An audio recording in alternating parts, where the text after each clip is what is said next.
नमस्कार। जय हिंद दोस्तों। स्वागत है आपका एक नए वीडियो में। Welcome to learn smart edu channel. मेरा नाम है अंशुमन सरकार। दोस्तों, एक बड़ी खबर आ रही है, वो भी अमेरिका से। अमेरिकी राष्ट्रपति डोनाल्ड ट्रंप ने कहा है कि वो टैरिफ लगाएंगे भारत के ऊपर, जिसे हम बोलते हैं आयात शुल्क।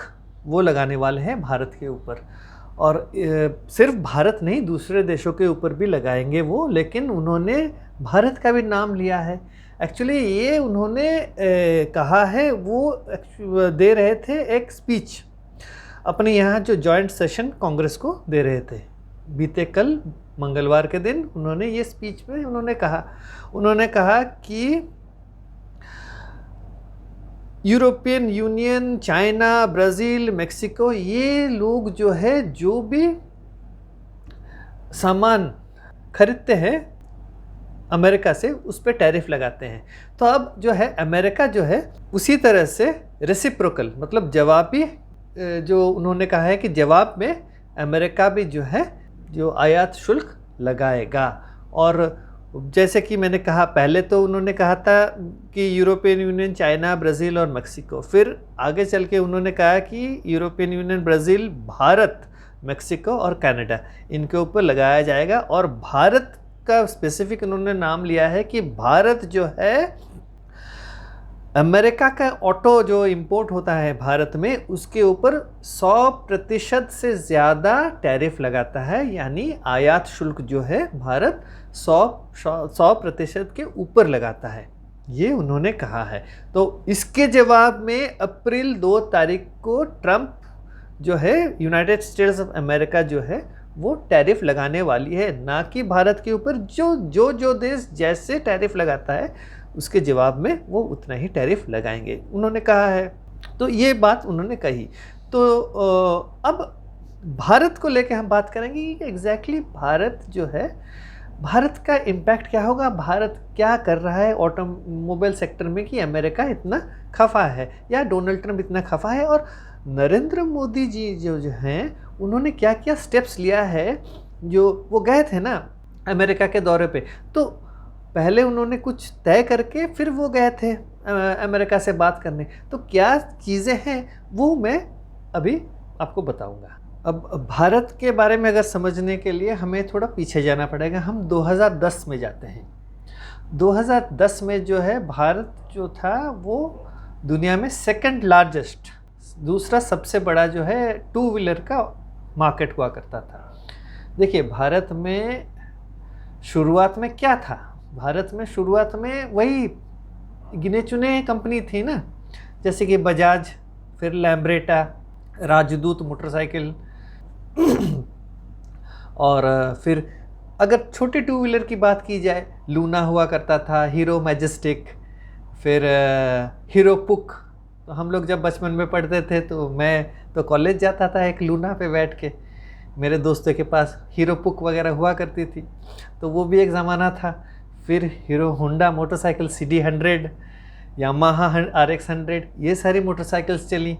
फिर धीरे धीरे मार्केट भी बढ़ा, क्योंकि ना इकोनॉमी थोड़ा सा जब खुल गया था 1991 के बाद जब खुल गया, तो धीरे धीरे मैन्युफैक्चरर्स भी, उन्होंने भी शुरू कर दिया। होंडा के साथ कोलैबोरेशन हुआ, सही कई तरह के मोटरसाइकिल। आज तो मतलब अनगिनत मॉडल्स हैं, अनगिनत कंपनियां हैं, अब तो पूछे ही मत। तो 2010 में क्या हुआ था, 2010 में ये हुआ था कि हार्ले डेविडसन, जो कि अमेरिका का सबसे बड़ा मोटरसाइकिल कंपनी, वो भारत आया था, अपना दुकान खोला था, उसने मैन्युफैक्चरिंग यूनिट बिठाई थी। और जब 2010 में क्यों आया वो, क्योंकि ना उसको दिखा कि भारत में मार्केट है। सेकंड लार्जेस्ट जो है, सेकंड फास्टेस्ट ग्रोइंग जो है मार्केट था दुनिया में, चाइना के बाद। तो आज के डेट में तो फास्टेस्ट ग्रोइंग है, सबसे बड़ी मार्केट है, टू व्हीलर का बड़ा मार्केट है भारत। तो जब 2010 में जो बवाल में एक फैक्ट्री उन्होंने लगाया हार्ले डेविडसन ने, लगाने के बाद क्या हुआ, उन्होंने गुड़गांव में अपना ऑफिस खोला, दिल्ली में सर्विस जो, फिर क्या किया उन्होंने, डीलरशिप दी, देश भर में 33 डीलरशिप दी उन्होंने। लेकिन अब हार्ले डेविडसन ठहरा, इकोनॉमी थोड़ी ना इतनी बड़ी है भारत की कि हर कोई हार्ले डेविडसन चला के घूमेगा। मार्केट स्टडी नहीं करोगे आ जाओगे, क्यों ना सबसे बड़ा ग्रोइंग टू व्हीलर का मार्केट है, इसका मतलब लोगों के पास ढेर सारे पैसे हैं भाई। जिसके पास ना ज़्यादा, मतलब अगर किसी के पास पैसा है, एक छोटा सा फैमिली है, वो पहले सोचेगा कि इंडिया में एक 4 व्हीलर खरीदूँ, वो थोड़े सोचेगा कि मैं हार्ले डेविडसन खरीदूँ, थोड़ी ना शौक के लिए वो खरीद लाए, उसकी रिक्वायरमेंट है, नेसेसिटी है, इसीलिए वो 4 व्हीलर खरीदेगा। तो इनको लगा कि बड़ा मार्केट है, हम खोल देंगे कंपनी। लेकिन 2010 से लेके 2020 तक, साल 2020 तक आते आते 33 डीलर्स, लेकिन कितने हार्ले डेविडसन मोटरसाइकिल बिके थे? सिर्फ 25,000 यूनिट उन लोगों ने बेचा था 10 साल में। और इससे उनको लगा कि भारत जो है बहुत ज़्यादा टैरिफ लगा रहा है, इसीलिए नहीं बिक रहा है। भाई 1600 सीसी मोटरसाइकिल तुम बोलोगे कि हम 22 लाख में बेचेंगे, 16 लाख में बेचेंगे, कौन खरीदेगा? ये टैरिफ लगाने के बाद भी 8 लाख में भी कोई क्यों खरीदेगा एक मोटरसाइकिल? हमारी जो है, हमारे लार्जेस्ट जो है, हम बोल रहे हैं कि ग्रोइंग मार्केट है भाई।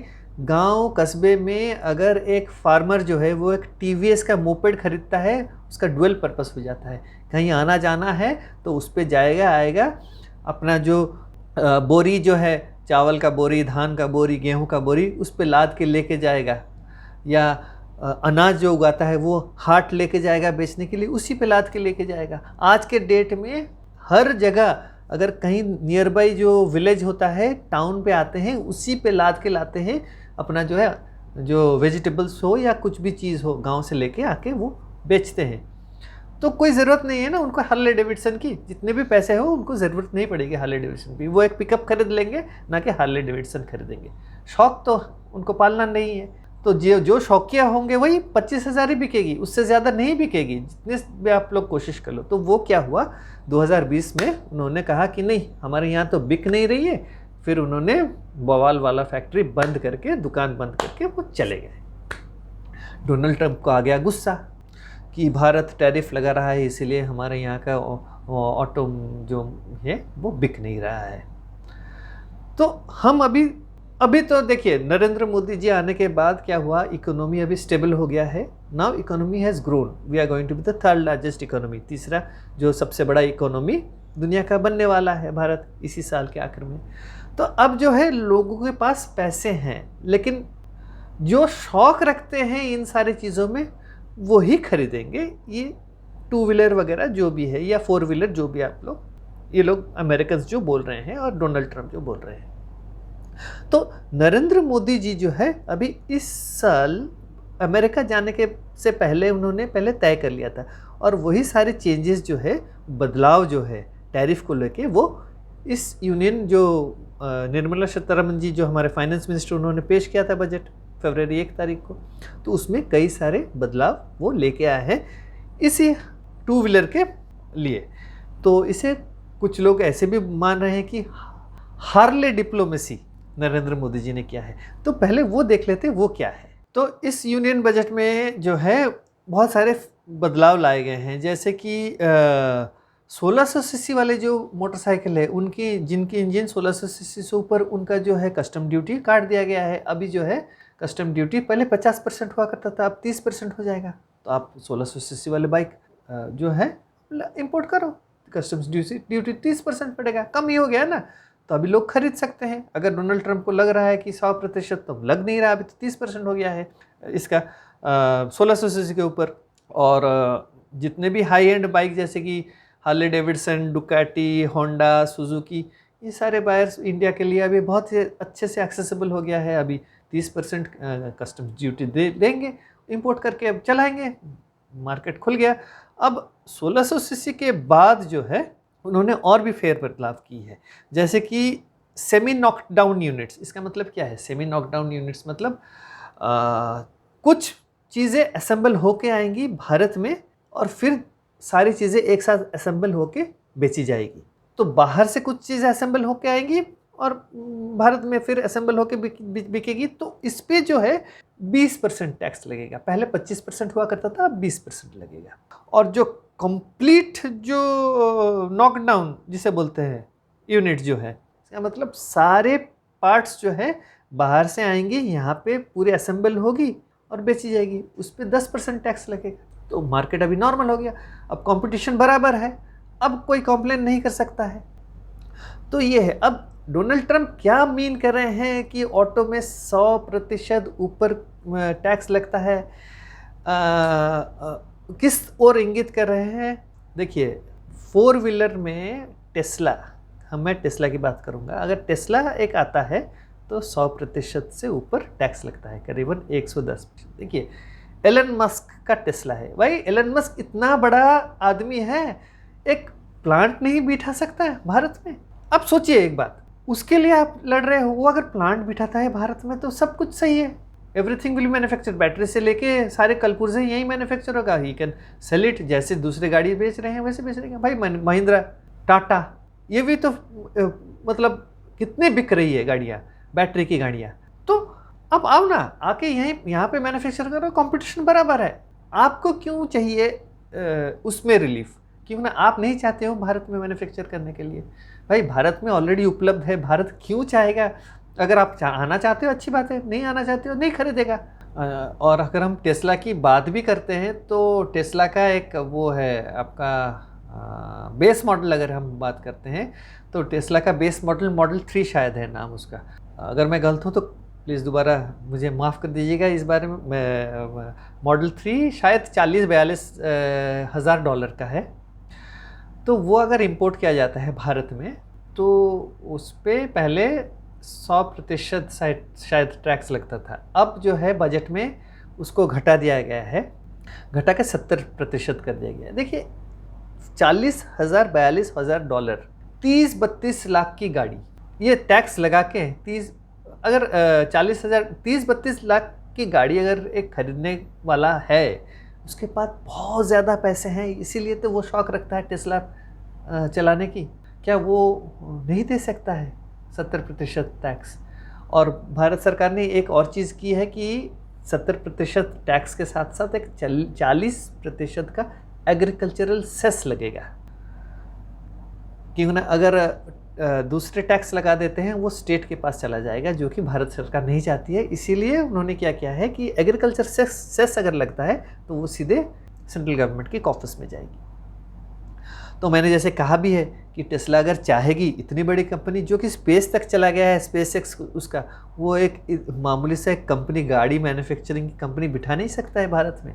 ज़रूर बिठा सकता है, बिठाएगा भी, कि ना भारत का मार्केट जो है वो अगर यहाँ बिठा देता है, इट्स अ टफ कंपटीशन।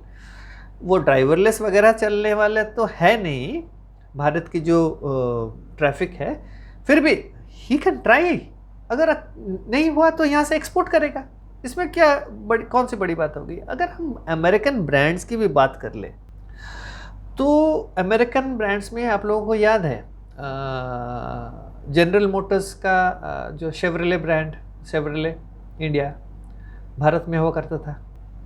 फिर फोर्ड, क्यों मैं शेवरले की बात कर रहा हूँ, मेरे भाई के पास भी एक शेवरले ऑप्ट्रा मैग्नम हुआ करता था, मेरे छोटे भाई के पास। अमेरिकन है, देखिए उसका रिवर्स गियर भी उल्टा चलता था। हमारे यहाँ जैसे रिवर्स गियर जो है एक हम चलाते हैं एक तरफ, उसका उल्टे तरफ चलता था, तो उसमें भी बड़ी खामियां हैं। वो लोग वो रेक्टिफाई नहीं करेंगे, यहाँ पे मैन्युफैक्चर करेंगे, राइट हैंड ड्राइव है, तुम लोगों का सारी चीज़ें लेफ्ट हैंड ड्राइव है, लेकिन वो एक चीज़ तुम लोग रेक्टिफाई नहीं करोगे, फिर भी चाहोगे कि तुम भारत में बेचोगे। तो हुआ क्या था, भारत में उसकी कंपनी थी, जैसे कि जनरल मोटर्स की शेवरले थी, फोर्ड मोटर्स हुआ करता था, लेकिन उनका जो है कंपनियां बंद पड़ गई। क्यों बंद पड़ी?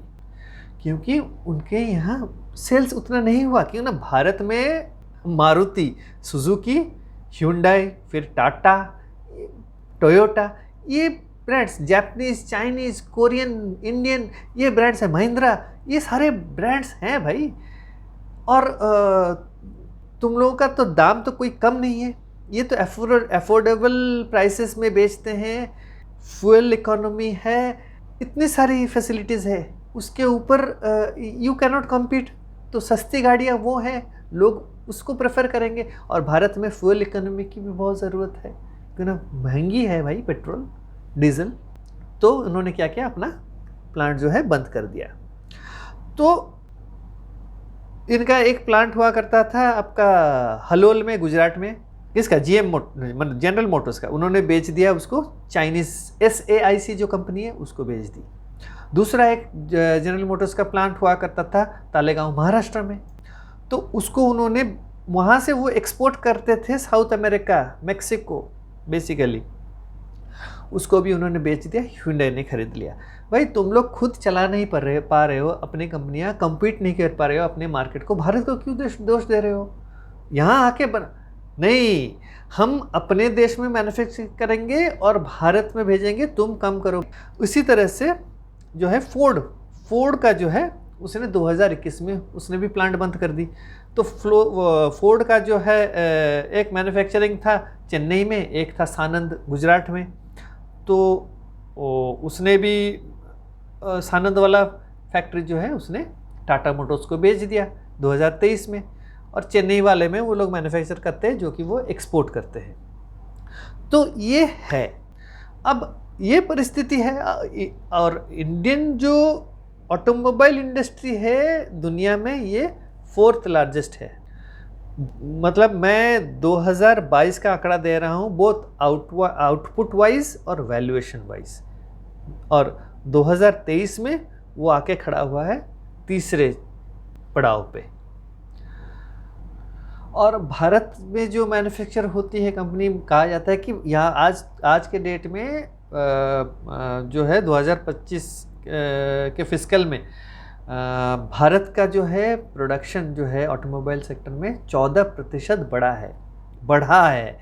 इसका मतलब डिमांड उतना है इसलिए बढ़ा है। तो भारत का जो ऑटोमोबाइल मार्केट बहुत बड़ा हो चुका है। अगर देखी जाए हम एक्सपोर्ट भी कर रहे हैं ना, तो भारत से एक्सपोर्ट हो रही हैं गाड़ियाँ।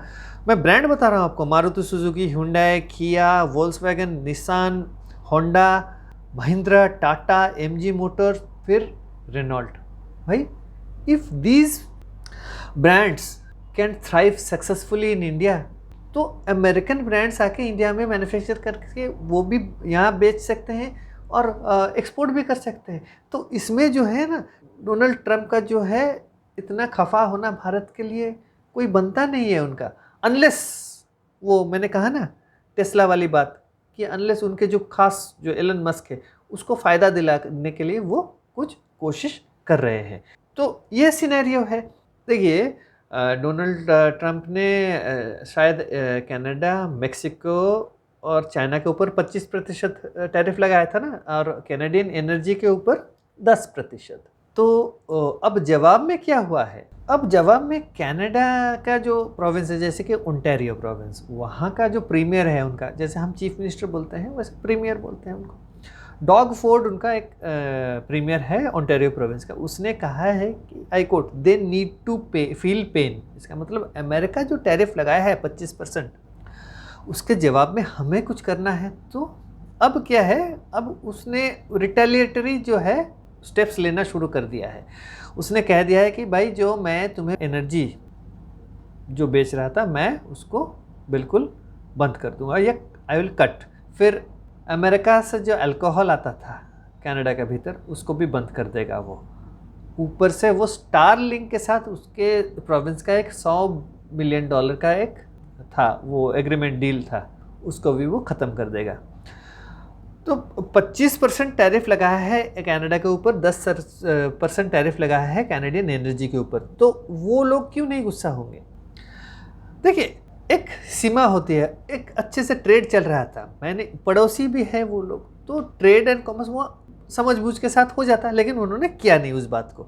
अब उस प्रोविंस के प्रीमियर ने कहा है कि देखिए मैंने कर दिया है, अब दूसरे प्रोविंस जो है जैसे कि क्यूबेक है, मैनिटोबा है, ब्रिटिश कोलंबिया है, वो भी अभी लगाएंगे टैरिफ। और ऊपर से SpaceX जो सैटेलाइट के थ्रू जो स्टारलिंक चलता है, 15,000 घरों को वो कनेक्शन दिया ओंटारियो में है, तो वो अगर बंद हो जाता है तो $100 मिलियन का झटका, वो भी एलन मस्क को जो कि करीबी है। देखिए ये भी चीज़ है, किसके साथ किसकी दोस्ती, टैरिफ किसके, देखिए आइडियाज़ किसी के भी हो सकते हैं ये टैरिफ लगाने का, या ये कॉरपोरेट बिजनेस नहीं है, ये देश के साथ बिजनेस है, देश के साथ डिप्लोमेसी है। अगर कॉरपोरेट बिजनेस है, दूसरे को काटना है, ये टैरिफ वगैरह या कुछ और कॉरपोरेट वॉरफेयर करो, वो अलग बात है। किसका दिमाग इसके पीछे है और डोनाल्ड ट्रंप को किसने ये प्लान बताया है, वो जाने और डोनाल्ड ट्रंप जाने। अब ये माहौल है। अब भारत ने जितना कोशिश करना था उतना कोशिश कर दिया है भारत ने एकोमोडेट करने की, जो अमेरिकन ऑटोमोबाइल मार्केट सेक्टर को, जो भी है। अब वक्त ही बताएगा कि ना डोनाल्ड ट्रंप ने क्या किया है। उन्होंने ट्रेड वॉर शुरू कर दिया है चाइना के साथ, कनाडा के साथ, मेक्सिको के साथ। अब उनके साथ जब करोगे तो वो अगर उल्टे जब टैरिफ लगाएंगे तो अमेरिका का जो पॉपुलेशन है वो भी अफेक्टेड होंगे ना। तो रेसिप्रोकल आप टैरिफ लगाओगे, वो दोबारा से टैरिफ लगाएंगे या सामान भेजना बंद कर देंगे, तब करोगे क्या आप? खुद तो मैन्युफैक्चर कुछ करते नहीं हो और जो भी करते हो कम करते हो, तो इसमें किसका नुकसान ज़्यादा होगा? वो अमेरिका का होगा। तो अप्रैल 2 तारीख, अभी तो 1 महीना बाकी है ना। तो इस बीच हम देखते हैं क्या हो रहा है। और अब भारत को क्या नाराज़ कर सकते हैं डोनाल्ड ट्रंप, ये भी सोचने वाली बात है। देखिए, भारत जो है सबसे बड़ा जो खरीदार है आर्म्स का अमेरिका से। अब बोल रहे हैं कि एनर्जी सेक्टर में पेट्रोलियम गैस, नेचुरल गैस ये भी खरीदेंगे, तो हम भी तो खरीदने वाले हैं बहुत सारी चीज़ें। अब अमेरिका को भी ट्रेड करना है टू सरवाइव। ऐसा नहीं है कि हर किसी के ऊपर आप लगा दोगे टैरिफ, फिर सब ठप हो जाएगा। तो जो है हमारा जो ग्लोबल चेन है वो भी ब्रेक हो जाएगा इस तरह से। तो एक तरफ बोलते हैं डोनाल्ड ट्रंप की Narendra Modi is a good friend of mine, और दूसरी तरफ क्या बोल रहे हैं कि मैं टैरिफ लगाऊंगा। अब जो है गेंद जो है अब डोनाल्ड ट्रंप के कोर्ट पे है। भारत का जो करना था उन्होंने कर दिया है। और अगर हम देखेंगे तो टोटली चाइना के ऊपर पूरा जो है अमेरिका निर्भरशील था। पूरी तो चीज़ें, पूरी टेक्नोलॉजी चाइना को दे रखा है, वो मैन्युफैक्चर करेगा, तुम लोग खाओगे। क्योंकि ना चाइना के पास वर्कफोर्स था, चीप लेबर था, तुम्हारे पास तो वर्कफोर्स भी नहीं है, और तुम लोग तो छोटे मोटे काम करोगे नहीं, बड़े काम करना है, तो अब भुगतो। अब चाइना को रोकने के बजाय या चाइना पे बरसने के बजाय दुनिया भर से वो अभी दुश्मनी मोल रहे हैं। दुश्मनी मतलब इसी तरह से वो करके ही इज़ एंटागोनाइजिंग एवरीवन, हर किसी को वो कर रहे हैं। तो अब एक बात है कि उनको चाहिए था कि चाइना को जो है चाइना के ऊपर रेस्ट्रिक्शन लगा के फिर क्या करें कि जो है सारी चीज़ें डाइवर्सिफाई करना। जैसे कि इंडिया, कुछ चीज़ें इंडिया करेगा, कुछ चीज़ें कोई और देश जैसे कि जापान हो, कोरिया हो। जापान में भी वर्कफोर्स कहाँ है? अभी जो भी है इंडिया में है।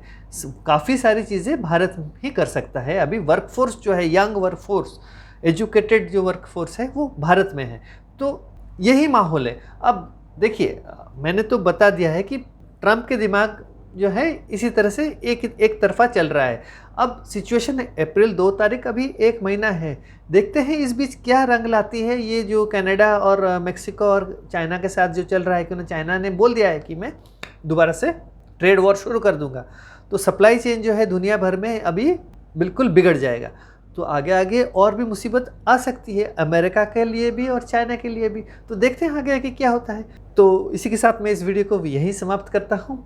पूरा वीडियो देखने के लिए बहुत बहुत धन्यवाद। और अगर आपको वीडियो अच्छा लगा तो वीडियो को ज़रूर लाइक करें और चैनल को सब्सक्राइब करना ना भूलें। अगले वीडियो तक नमस्कार।